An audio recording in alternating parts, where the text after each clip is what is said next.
From Los Angeles and Nashville, get ready to go behind the scenes with Entertainment Dudes. What happens when you pair a director, a voice actor in a world, and some of the most interesting people in entertainment?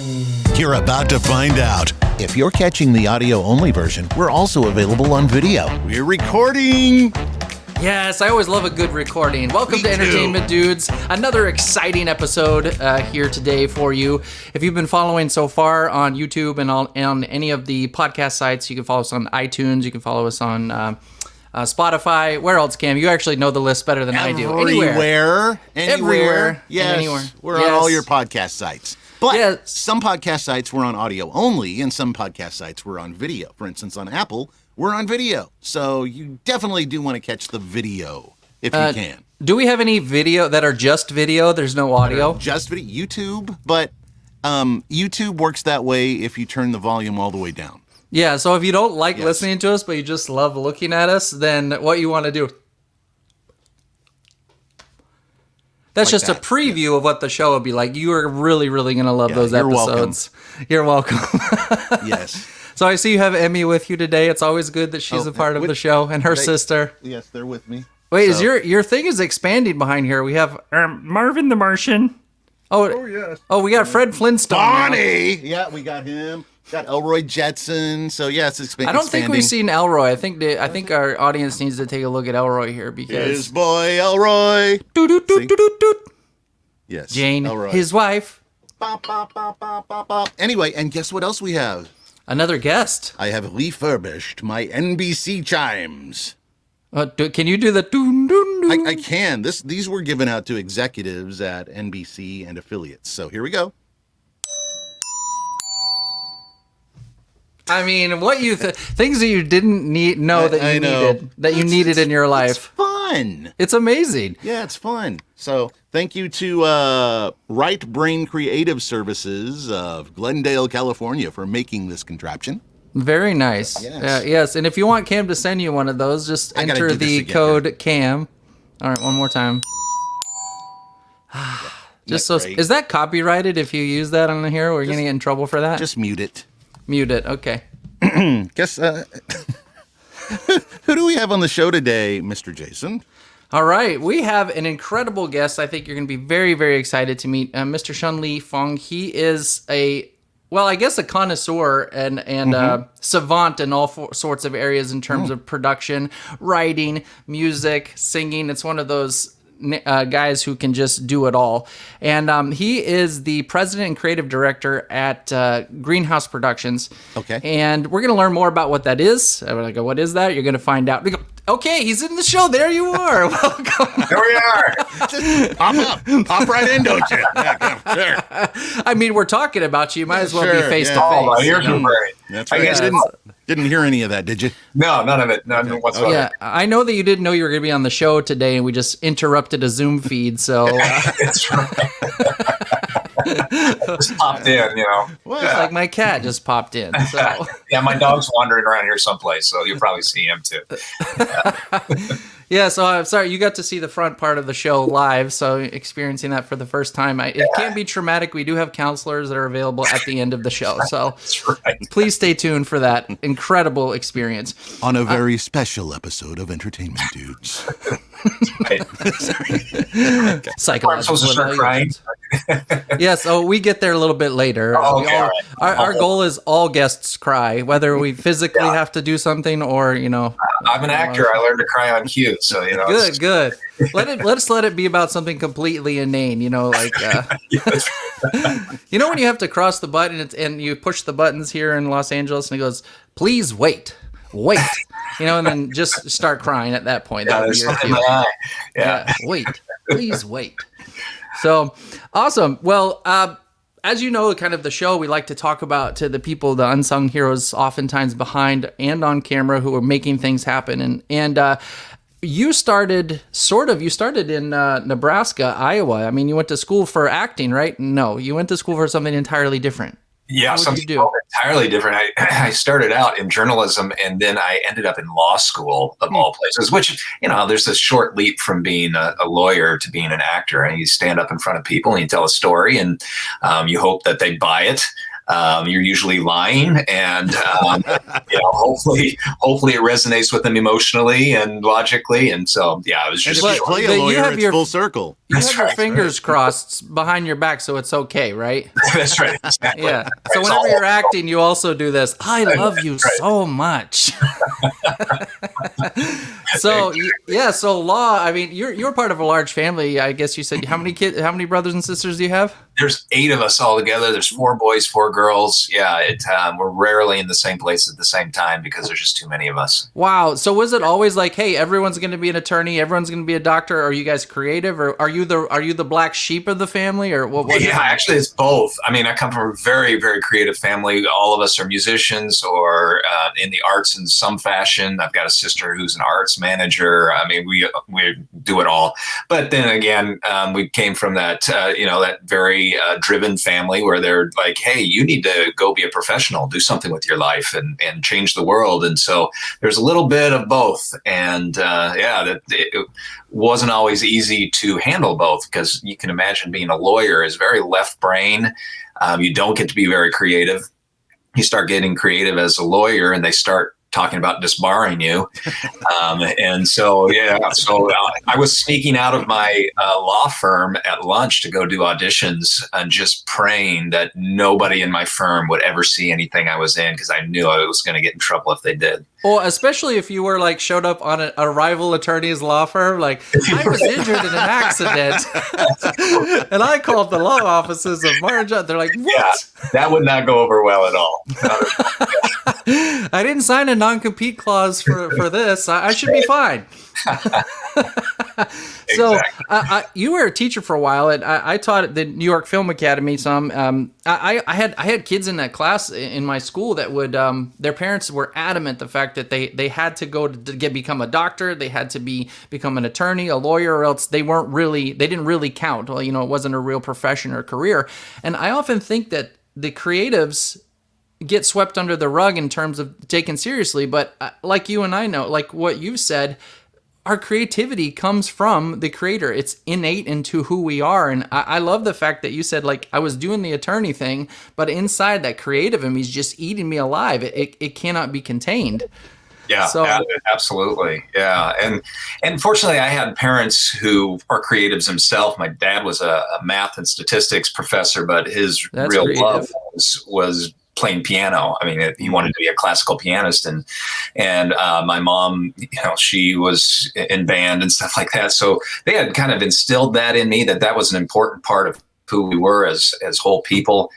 So I didn't have to wrestle with that quite as much, but I still felt that pressure. Like if you're going to do something with your life, do something where you can actually make a living and you're changing the world. And what I realized is that, being a creative does change the world. I mean, if you look back 100 years when we were in the industrial class, and industry was really the thing that was driving things, we're totally different now as a culture. We're in the creative class now, where the creatives are running the world. And when you think about that and what they're able to accomplish as creatives in terms of changing people's minds and shaping our culture, to me, that makes a whole lot of sense for us to be involved in that if we actually want to make a difference in this world. Fortunately, my family, most of them at least, could see that. I have an older sister who's a psychiatrist, and she told me I was crazy when I was leaving law. You never want to have a psychiatrist tell you you're crazy, especially when it's your sister. You're like, please do not put that in writing. That's right, exactly. Is that clinical or yeah? But fortunately, they were behind me the whole way and said, go do this. This is something that is part of who you are, and we're behind you the entire way. So that helps. And not everybody has that, unfortunately. Yeah, now, so you've got experience in law and then in movies and TV and creative avenues. And this day and age, it's very important to be a business person and a creative person. You talk about knowing both languages, because historically they were kind of separate. And now everything's kind of merged. Two ships passing in the night. Yeah. And I still teach. I teach entertainment law at a number of colleges. So I'm able to kind of bridge that gap between the creatives and the business. And exactly what you said, Cam, being able to speak the two different language, and you serve as kind of a translator between the two, because typically the creatives don't understand a word that the business people are saying, and vice versa. So to be able to serve as kind of a consultant between the two, and I do a lot of consulting where I sit down with people and we analyze their project and say, okay, this is where we need to go. Well, this is a strategy to take things forward from here. Yeah. One thing I notice is, as I often talk, I try to coach people that are wanting to become directors and work in the industry, is like you're running your own business essentially, and you have to treat yourself as a business of one. And because that involves your marketing. How are people going to find out about you? How do they hear about you? How do they know what you have to offer? You mentioned really the importance of finding a voice. And I think, a lot of people, you can even hit to this, go ahead. Like, people come for fame, they come for this, but how do you stay here? Like, when you come and those things, like, you find out, you get punched hard in the face and find out what it's really like, what keeps you here and keeps you going? Yeah, as I sit down with people, like they're fresh off the bus from Iowa or wherever they're from, I tell them the first thing that you have to do is you got to figure out how to stay here. That's the first thing. Instead of sitting by the phone waiting for Spielberg to call or Christopher Nolan to call, it's like, no, you gotta find a way that you can dig in your heels and be here, even if that means getting a job that has nothing to do with the creative industry. And a lot of times they're like, well, I didn't come out here to be a barista at Starbucks or to be a waiter or waitress or whatever it is they end up doing. And so they start feeling like they're a failure. And I just say, hey, look, you're not a failure. Actually, this is success. The fact that you are here after a year, where most people that come out here, they're gone within a year's time. They're just not even part of the industry at all, and they've kind of given up on their dream. I tell the people that, and I ask them, like, what's your passion? And they say, well, I'm passionate about making a film, or I'm passionate about music, or I'm passionate about whatever. And I said, do you know what the word passion means, where that word comes from? And it comes from the Latin passeo, which means to suffer. And I say, if you're truly passionate, that means you're willing to suffer in order to do that thing that you're passionate about. If that means taking on 3 jobs, if that means doing stuff you don't want to do, a job that you don't care for, in order to stay here in the entertainment industry, you do it, because that's what passion means. Wow. And I found it's a lot of it is in terms of networking. I think there's 2 major things that go on. Number 1, it's understanding yourself and your brand. And number 2, it's connecting that brand with other people who are in the similar field as you. And it involves understanding yourself and not just coming for fame, fortune. These things, I think, often lead you empty. And I talk to my kids sometimes. I said, one of the most important things that you can have is a dream. Like, what's your dream? And I said, who in this class wants to have an Emmy? A bunch of people raised their hand. Oh, yeah, Emmy. And I said, okay, so the Emmy, picture it up there. You've got it. You finally got your Emmy. Are you done? Are you happy for the rest of your life and never need anything else? And they're like, no. And I said, what do you want? And they're like, another Emmy. And I said, the dream, the dream can either control you or you're going to control your dream. And there's 2 different types. And one of them, the dream controlling you, is if you want the fame, you want the fortune, you're going to expect that to somehow satisfy you. But in the end, it leaves you empty. You're always going to be on the mountain looking to the next dream, into the next prize. But if you come into it understanding, like you said, it's a part of who you are. You are a creative individual. You express creativity, and that creativity from beginning of your life to the end of your life, you will never stop expressing creativity. It is always going to need a channel or an outlet. And the important part is those little steps along the way as you walk through that journey that shape and sharpen you to become the person you're going to need to be for the next level of your career. I think you have to think about it in terms of a career instead of a project. I'm going to get a cast in this major film and I'm going to make it. No, I'm going to have a career in acting. I'm going to be doing this for my entire life. So my goal is this. Yeah. How does understanding who you are help you along that pathway? Like know thyself. Yeah, that's such a good question, because I think that creative people that get so focused in on the doing of what they're doing that they forget that this is an art. and art comes from internal. It's an internal thing. And if the art that you're creating is not part of who you are, then you're kind of playing a role that isn't you. And at the end of the day, that is never fulfilling. It doesn't matter how many awards you get. It doesn't matter if you win an Oscar, an Emmy, any of them.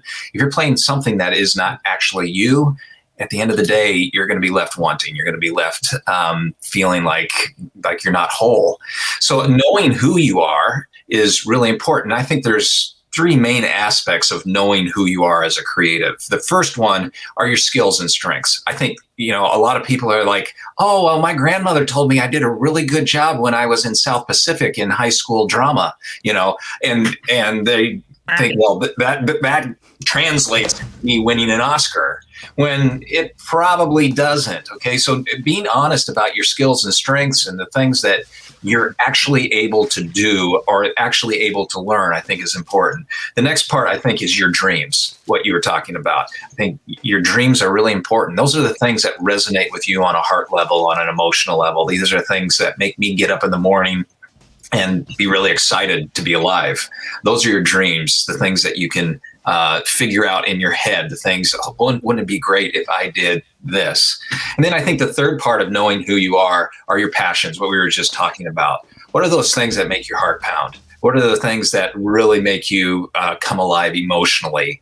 And I think where those three things, your skills and strengths, your dreams and your passions, where they overlap, that small little area is usually in most people is a very small thing.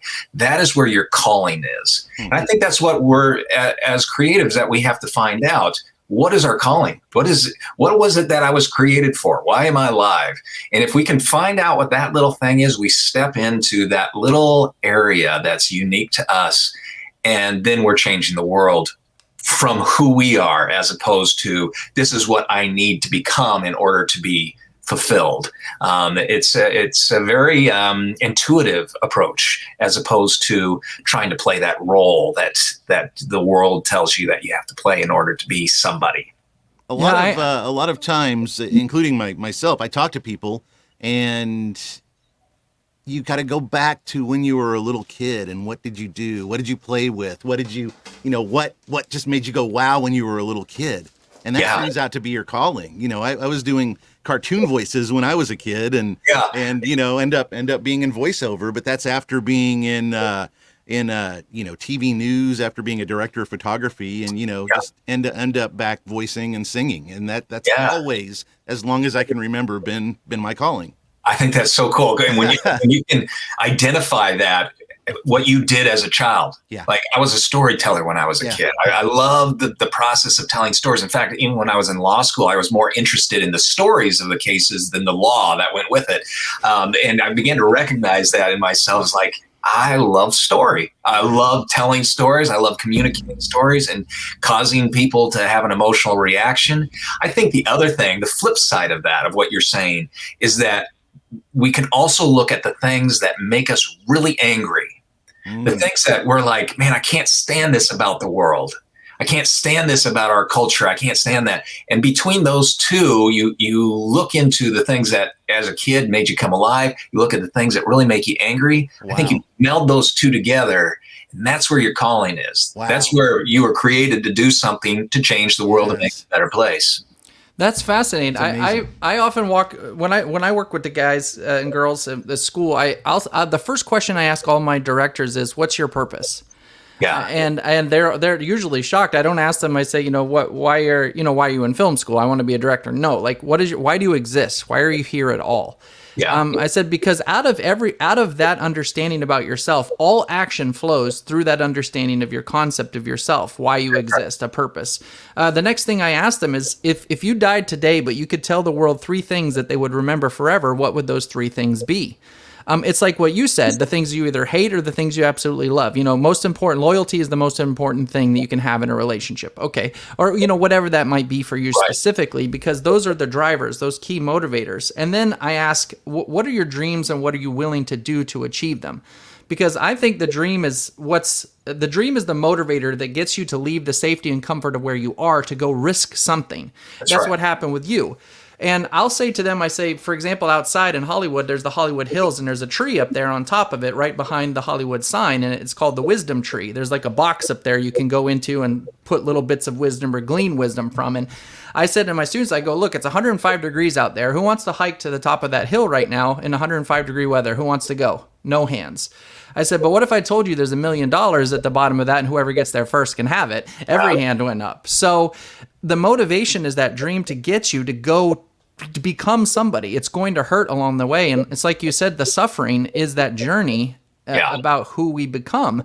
And how much richer are your stories now after you've experienced something? Like, do you feel it's changed you in any way? Oh, absolutely. But in terms of the stories themselves, as artists, we're informed by experience, by human experience. And if we, there's an old quote, and I don't remember who said it, about writers. He said, woe to him who sits down to write, who has not yet stood up to live. And I think that's really true for us as artists. It's like, we need that experience. We need the suffering. We need those things inside of us in order for our stories that we are creating, or our songs, or whatever we're doing creatively, to resonate with people. If we don't have those things, then we're just kind of making it up as we go. And the worst thing that you can have is somebody who tells a story when you know they have no idea what they're talking about. Yeah. And at the end of the day, life is an adventure, right? I think it was Helen Keller who said, life is an adventure or it is nothing at all. I think that's our job, is to live the adventure. And with adventure comes uncertainty. An adventure without uncertainty is an adventure. It's just a vacation, right? It's like we need to put ourselves into a position where uncertainty happens, where adventure happens, because that's what informs our art in a way that we create stories and songs and everything else that is meaningful, that it goes to purpose, it has meaning. And people identify that. When you're watching a movie that has true meaning, your heart sings a little bit, right? You feel it deeply. It burns inside. Yeah, it's a goosebumps all over our arms. It's truth. I think truth resonates with the core of who we are, and you can feel it when someone's speaking truth to you. Even like right now, I even have goosebumps because there's an element of spiritual truth to those items, and they resonate with our hearts. They resonate with our soul. They will live on after we're gone. And I said, part of the purpose part is like, well, I don't know my purpose. Why would you ask this question? One of the girls was an atheist. She said, how can you say what my purpose is? There isn't a purpose. I said, well, let me see something. Are you working on a film? And she said, yes, I am. And I said, what is it, about a guy or a girl? She's like, oh, it's about a girl. And I said, okay, let me guess. You're writing a story about a girl who's trying to find her, and the whole class says, purpose. And she goes, yes, actually. I said, this is not a judgment on you at all. It's just, do you not think that, who else in here also believes there's no purpose? 4 or 5 hands go up. I said, you're writing from your experience to how you perceive yourself in the world, and you are looking for purpose. So the stories you're creating are going to also inspire other people who are in the same vein, feeling that there is no purpose. That's right. And I said, for me, I believe there's an eternal perspective. I think I live in life for a reason. I'm trained. I'm equipping for what comes next after I leave. I said, that's an eternal perspective. Yeah. So everything I face in life is for the ultimate purpose of what I'm to become. So whether it's good or bad, it informs who I will become, and my response to it is the most important part, the reaction to that. So, and some people say, well, how can I have eternal perspective? There is no purpose for me. And I said, well, you can create a form of eternal perspective. I said, is there anything in life that you would want to see done? Like, do you want to rescue baby seals? Well, yeah, I want to rescue baby seals. So do you think you could create an organization that actually, long after you were gone, was still rescuing baby seals even after you no longer existed?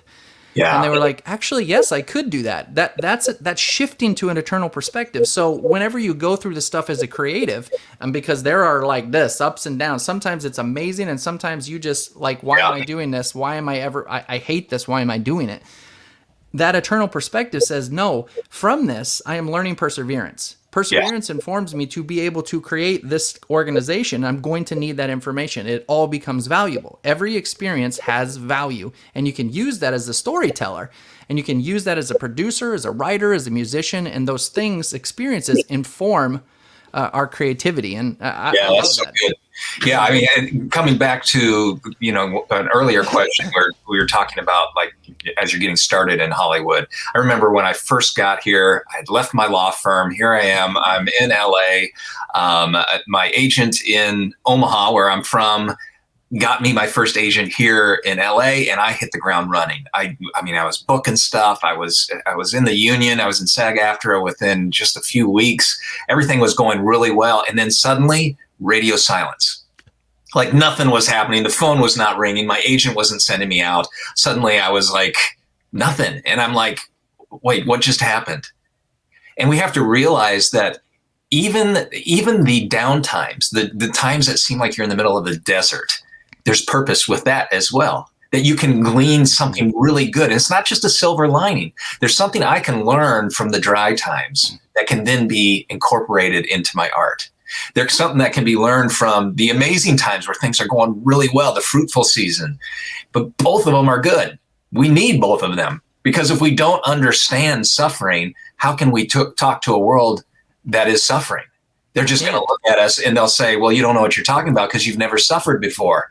And I'm like, well, that means I have to suffer if I'm going to be able to talk to a world that is hurting, that is mourning their loss, whether that's through racism or through climate, economic. It doesn't matter what it is. People are hurting. And the only way that we as artists can actually connect with them is if we've gone through suffering periods ourselves, or we've gone through desert times, that time where it seems like nothing is happening. And we can embrace that as part of the adventure that we're in that informs our art. And even in nature, when you look at it, there's something inbuilt. For instance, like a seed is in the ground all winter, and then it blooms, and it's isolated and closed in winter. Or a caterpillar turning into a butterfly, and then it goes into isolation, and then it just blooms. There's a built-in law in life that actually says that. That's absolutely right. I think of the tree that's planted by streams of water. It's there, and it's producing leaves and fruit and everything. And then winter hits. Yeah, winter is coming, right? And suddenly in winter, all the leaves are gone, all the fruit is gone. It seems like nothing. And the sky is gray. The sky is gray. But if the tree does not have that winter season, that's when it is building up the nutrients and the energy for the next fruitful season. So we as artists have to be okay with that season that seems like nothing is happening. Actually, something very important is happening. We are storing up the energy and the ideas and the thoughts and the way of communicating during the winter season, so that when the next fruitful season hits, we can bear fruit, something that matters. We have to be okay with embracing that, as opposed to you're only as big as your last hit. That's not true. You're as big as what you are willing to embrace in that moment as an artist. Yeah, I think it's a reflective period, because you've been in film when it's going and it's cranking. There's no time. You don't have time to think. You don't have time to eat. I mean, you're eating standing up while you're doing the thing. It's nonstop. There is zero reflection. There is zero time to pause at all and consider anything, choices that you made, what direction that you're going. And I think it's wonderful in that sense. That I like about the creative process is, like, you have an idea, you push really hard, you create it, it's done, and then it's over, and you're already looking on the next project. That downtime is absolutely essential. It's crucial.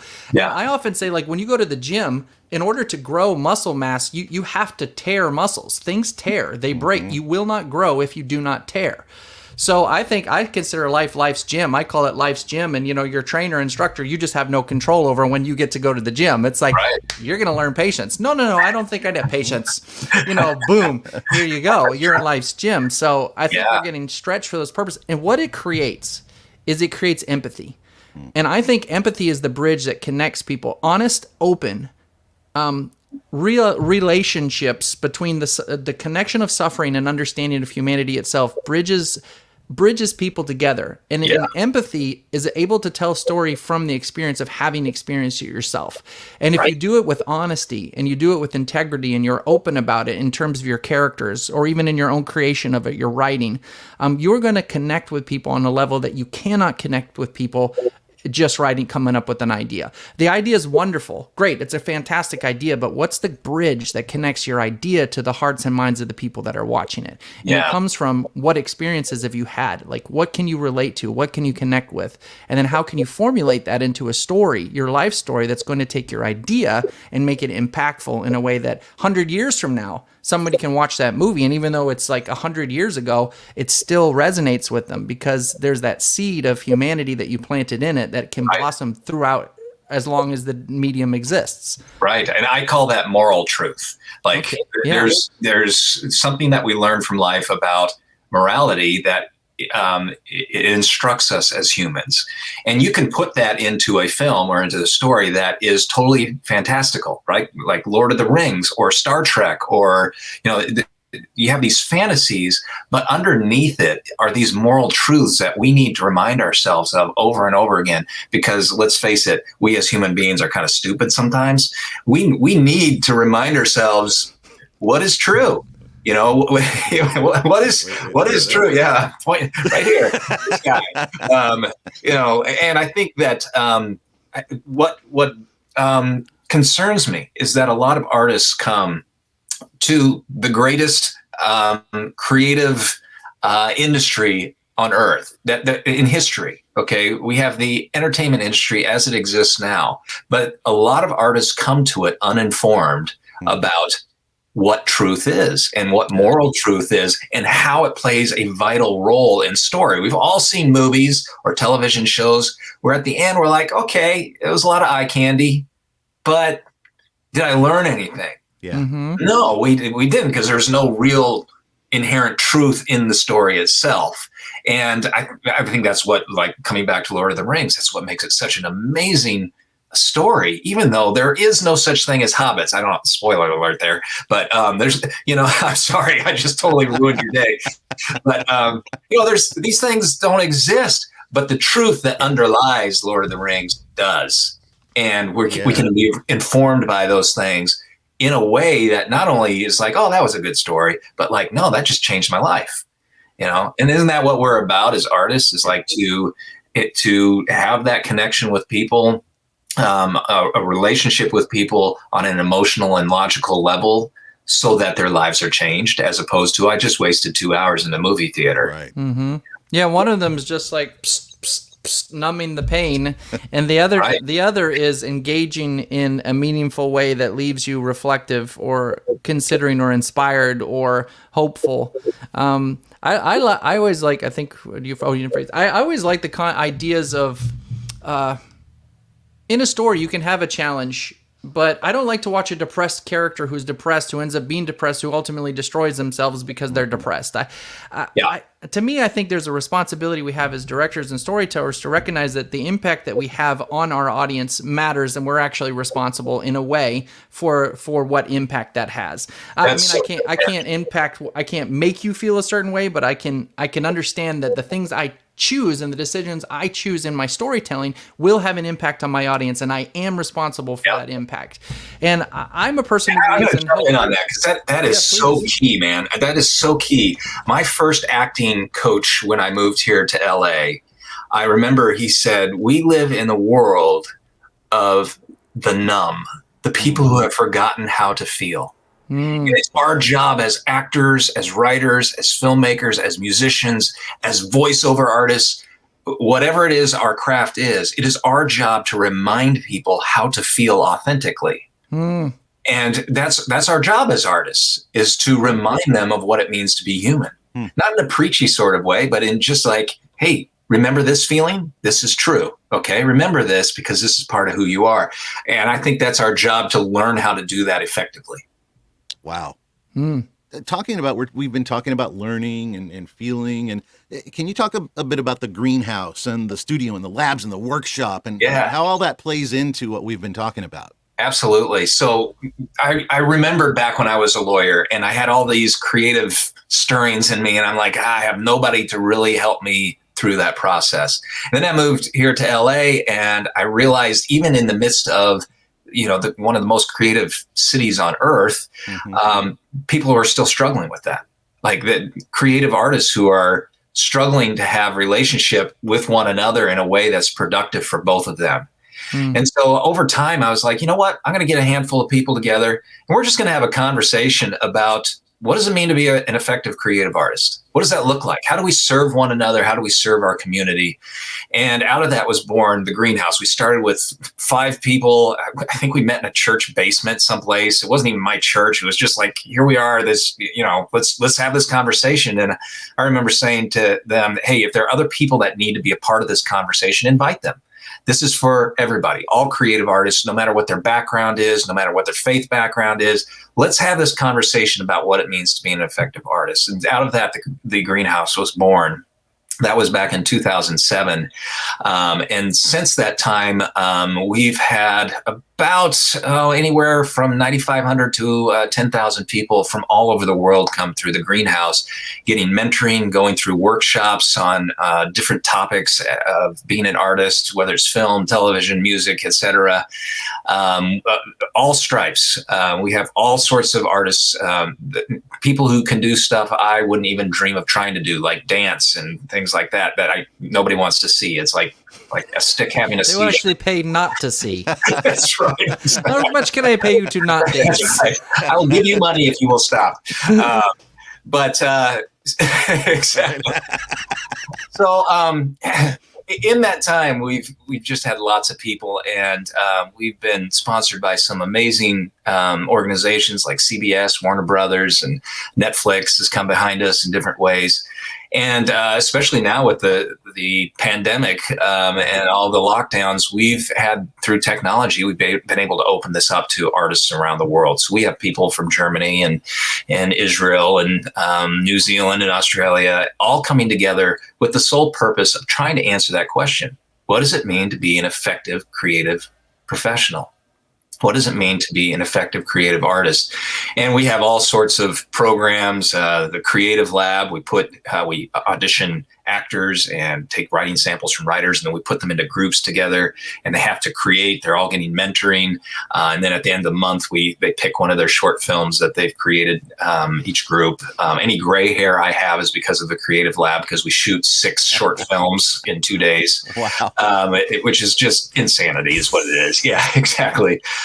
We have one called the Filmmakers Lab that Canon has come behind, which is for whether it's a director or a producer or cinematographer or post and editing. So we make films together there. Our spotlight workshops, just pick a topic in the arts, and we try to hone in on what is happening in that area right now, taught by some amazing professionals. All sorts of stuff. We do the Greenhouse Studio. Right now, that's kind of on hold until things open up again. But we bring in some just really big names from the entertainment industry to talk about that very question. What does it mean to be an effective creative artist? Not about how do you make it in Hollywood, which is kind of a bogus question. And there's no real answer to it. No, you can only know that yourself. Like, what are your goals? What did you set out to achieve? And what is that mission? That you're only accountable yourself. Again, it goes back to your company, Business of One. Like you incorporated, essentially. So we've had like Lou Diamond Phillips come in and spend time with us. We had Michael Rooker from The Walking Dead and Guardians of the Galaxy. We had the director of Frozen. All these people that are coming in, and they care about creative artists and are willing to take what they've learned over the years and invest in the next generation that's coming up. It's been just a blast to do. Right now, we're talking with Variety Magazine about using their studio and them coming behind us. So there's a lot of stuff that's coming up ahead. We've got a writers group that's run by a showrunner from Netflix that we have writers, probably 60, 70 writers right now from all over the world working together, giving each other feedback on their work. It's about creating community. At the end of the day, it's not about networking. It's about community. It's about authentic relationship where we're helping one another. We tell people that your value in the entertainment industry is proportionate to your ability to solve other people's problems. Wow. It's not about solving your own problems. It's taking the things that you've been gifted with, the strengths, the passions, everything that you have, the resources that you have, and investing in other creative artists in a way that solves their problems, and then trusting that other people will be doing the same thing for you. And we've really tried to create that environment with the greenhouse where it's about serving one another.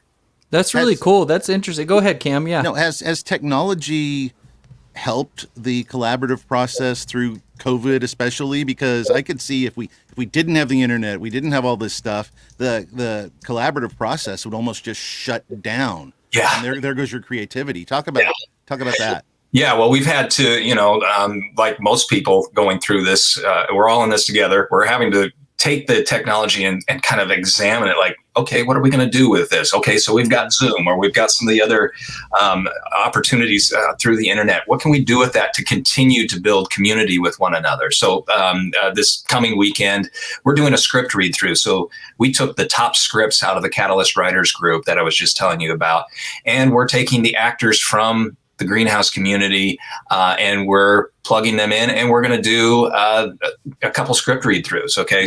So that people are still working together. They're still finding each other in a way that leads to bigger and better things for them as they move along. We've also started like a membership program. So creative artists all over the world are getting a very simple membership that plugs them into this community where they're working together. They're able to contact each other. You're looking for an audio guy in Atlanta, you can run a search, and there it is, a greenhouser who's an audio guy in Atlanta. Just finding ways to build authentic relationships, creative relationships between people that they can then step into and utilize in a way that is going to propel one another forward in some pretty meaningful ways. That's interesting. I like what you mentioned, just the concept of network sort of versus community. In a network sense, you think like you do need a network. I need to know some DP, some writers, some this, okay, someone who can help me get funding for my film. There's that concept in a network. It's like you understand that there's an element of give and take, and you're needing things from each other. But in the idea of community, I love the idea that there's an element of what can I give you. It's a service to that group of people that extends beyond just the transactional element of filmmaking and goes beyond to the relational element of filmmaking, which is the community. How do you make it when it's hard for you, when it's down, when you're feeling discouraged and depressed? It's community. It's not going to be a network, because it's like, dude, I'm an editor. What do you want me to, I don't know. You're crying about what? I can't pay your bill. Like, what's wrong with you? So it's like that idea of community says, when I'm feeling that crappy, I can reach out to those people in my close community and say, like, I'm struggling with this real hard right now. I feel like this, and, around, like, how, even just having somebody listen who cares, I think that's beautiful. And you don't find that out here. It's already hard enough in LA to connect with people anyway, just because of distance. I have friends that it literally, if you plan to get coffee in the morning, your day's gone. That's like your entire day. It takes 2 hours to get there, 2 hours for coffee, and then 2.5 to 3 hours home. And by the time you actually sit down in your chair, pull up your stuff, take a minute to like, I've been driving forever, your day's gone. And so when you say here, well, literally, we need to get coffee. Yeah, they get coffee. That doesn't mean sometimes like we're actually going to get it. It just means I desire to be in relationship with you, and you desire to be in relationship with me. Yes? Yes. Okay, great. Exactly. And that's half the battle, right? I mean, it's like at the end of the day, when I'm making films, and I'm producing 2 features right now and an animated series, the people that I want to work with are the people that I've known for a really long time. Right. Yeah. We have inside jokes with one another, that we can laugh about things and do funny voices and the stuff that is like that friends do, as opposed to, I hired this guy. He's an unknown quantity to me. I don't know what's going to happen, but hopefully he'll deliver. There's just something really nice about having relationship with people as creatives.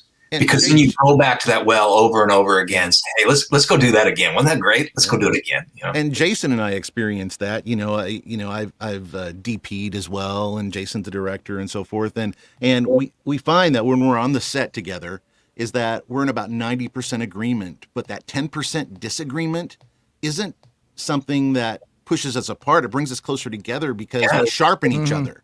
Absolutely. And we realize either he or I have an improvement or something on that idea. And so I look forward to working with Jason because, A, we're going to get along together well, but B, I'm going to learn something and he's going to learn something. Yeah, absolutely. always. Yeah. And who you choose when you come out here, who you choose to be close to you is just incredibly valuable. I like the analogy of a chair. If you're standing on top of a cat, if you're standing up on top of a chair, and you have friends that are trying to pull you off the chair, and you're trying to pull them up onto the chair, which is easier. Yeah. Clearly getting pulled off of the chair. So making sure that the people who you are standing with are working together and collaborating. And I think taking something like Greenhouse and it's a community where there's a lot of people that are interested in, you have a mentorship capacity who have people who have been in the industry and have been experienced and are working towards taking the knowledge that they've gleaned and then helping new people who also have that spark, that desire to be in community, that desire to make a difference, that are either seeking who they are or understanding who they are, and taking them on that journey together.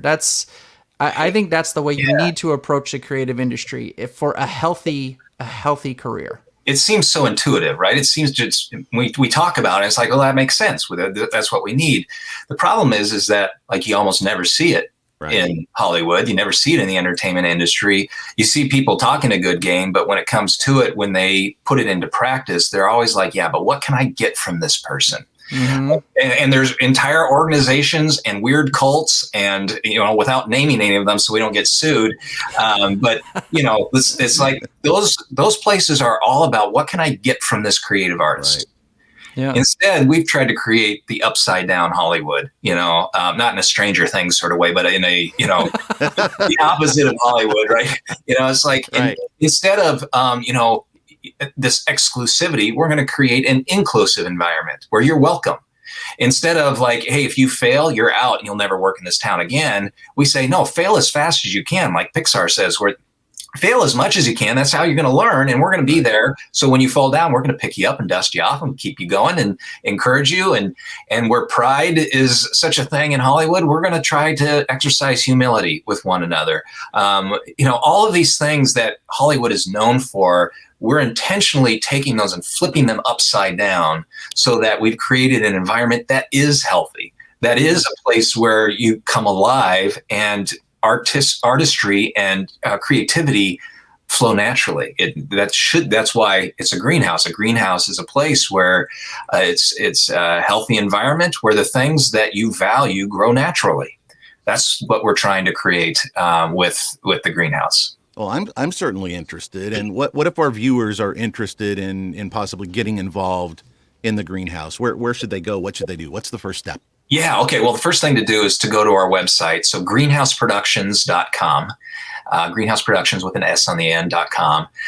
There's lots of resources there. We've spent hours and hours putting together resources for people, whether they're just getting started or they've been in the business for 40 years, where they can go, a glossary of terms. Like, when was the last time you're like, oh, I heard that term, but I have no idea what that means. I can tell you a really good story about a young woman who her producer told her to go get the dolly and put it in the trunk. And so when they went to the trunk, there was an actual doll because she didn't know what a dolly was. I went to Target. It was on sale, $19.99. It's in the trunk. Now, how do I mount a camera on this thing? And that young woman went on to become a fantastic producer. We want to provide those resources. So greenhouseproductions.com, we encourage people to get a membership. We've tried to keep the costs very low because we know these are artists and we're not trying to break the bank. We're just trying to provide a means for getting those resources put together. If they ever want to get in touch with us, they can always do that at info@greenhouseproductions.com. We love answering questions as we're able or sending people in the right direction if we're not able to answer the question. Lots of programs, workshops to get involved in. I think you're probably picking up, we love creative artists. We love them, truly love them. Like they're delicious. They're wonderful. Little salt and pepper, and I'm good to go. And the more creative they are, the better they taste. It's like, how do we? We're not a cult. We're not a cult. Yeah, and that's one thing. Is like we and very intentionally, our leadership team, very intentionally, we are not trying to get anything from anyone. Like I make my money from teaching and acting and producing and all the other things. We are not creating an environment where we're trying to take from the artists. Yes, there are some costs that go into that. That's an investment on their part, but that's not our prime motivation. So if there's any place that is going to be a healthy environment where they can just come and have a sigh of relief that they can just be themselves for a while, that's the greenhouse. When I tell people at our meetings, while you're here, you don't have to think about your career, and to watch them visibly and audibly sigh in relief. You don't have to be on for the next 3 hours. They can just relax a little bit, and somebody else is going to be looking out for them. I think that's a sign of a healthy environment. We could go on for forever about this, and that relaxation, that's something that really hits home, because a lot of people, whether they're just starting out or if they haven't worked in a while, that desperation can come through in an audition or what you're doing, and the ability to relax and just set yourself in a mindset that okay, I'm supposed to be here right now in my creative journey. I think that would really help people how they present themselves when they actually are going to an audition or presenting a script. Yeah, the entertainment industry is an industry of orphans. Yeah. People who are in survival mode. They're asking themselves, how am I going to pay rent? How am I going to? A good 95% or more are in that place. And our job at the Greenhouse, whether you are a superstar A-lister or whether you're just getting started, is that, hey, as long as you're at our table, you can have something to eat, and we're gonna be looking out for you. We can't always pay your bills, but we're here for you. And I think people pick up on that. I think that is something that all artists, no matter how famous and wealthy you are or not, that is something that all artists are looking for, is a place that they can call home. Wow. That's great. Thank you so much for joining us. Yeah, thanks for having me, guys. Amazing. We'd love to have you on again, and there's so much more we could talk about. Absolutely. So, and I'm sure our audience will find it amazing as well. Great. Just yeah, I'm interested. I'm joining. Sign me up.